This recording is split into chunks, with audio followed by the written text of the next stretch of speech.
எங்களுடைய வணக்கத்தை தெரிவித்துக் கொள்கின்றோம்.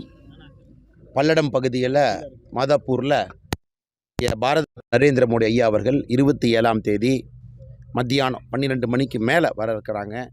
என் மண் என் மக்கள் யாத்திரையினுடைய நிறைவு விழா இங்கே நடக்கிறதுக்கு மிக பிரம்மாண்டமான ஏற்பாடுகளை நம்முடைய திருப்பூர் மாவட்டத்தினுடைய பாரதிய ஜனதா கட்சியினுடைய தொண்டர்கள் தலைவர்கள் செந்தில்வேல் அண்ணன் இருக்கிறாங்க, பெருங்கோட்ட பொறுப்பாளர் பொதுச் செயலாளர் ஏபி முருகானந்தன் இருக்கிறாங்க. இதுவரை சரித்திரத்திலே இது போன்ற ஒரு கூட்டம் நடந்திருக்காது என்பதற்கு சான்றாக மிக பிரம்மாண்டமான ஏற்பாடுகள் இங்கே நடந்து கொண்டிருக்கிறது. ஒரு மிகப்பெரிய எழுச்சி விழாவாக இது இருக்கும்.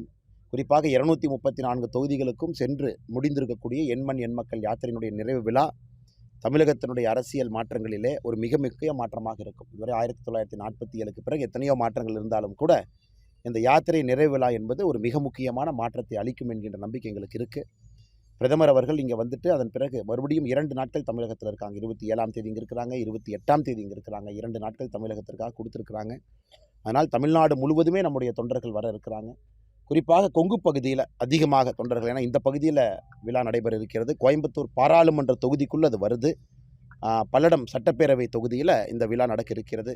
அதனால் மிக பிரம்மாண்டமான ஏற்பாடுகளும் அதே நேரத்தில் தொண்டர்களுடைய உற்சாகமும் எங்களுக்கு ஒரு பெரிய மகிழ்ச்சியை தந்திருக்கிறது.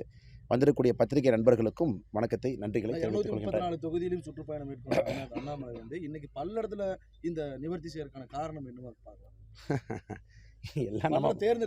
எல்லாம் நம்ம மண் தானுங்கன்னா. காரணம், திருப்பூரில் 2 தொகுதிகள் உங்களுக்கு தெரியும்.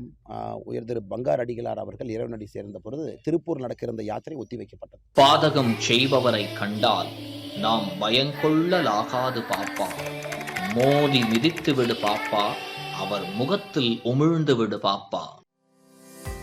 அண்மை செய்திகளை உடனுக்குடன் தெரிந்து கொள்ள இணைந்திருங்கள் இயம்நாடு தொலைக்காட்சியுடன்.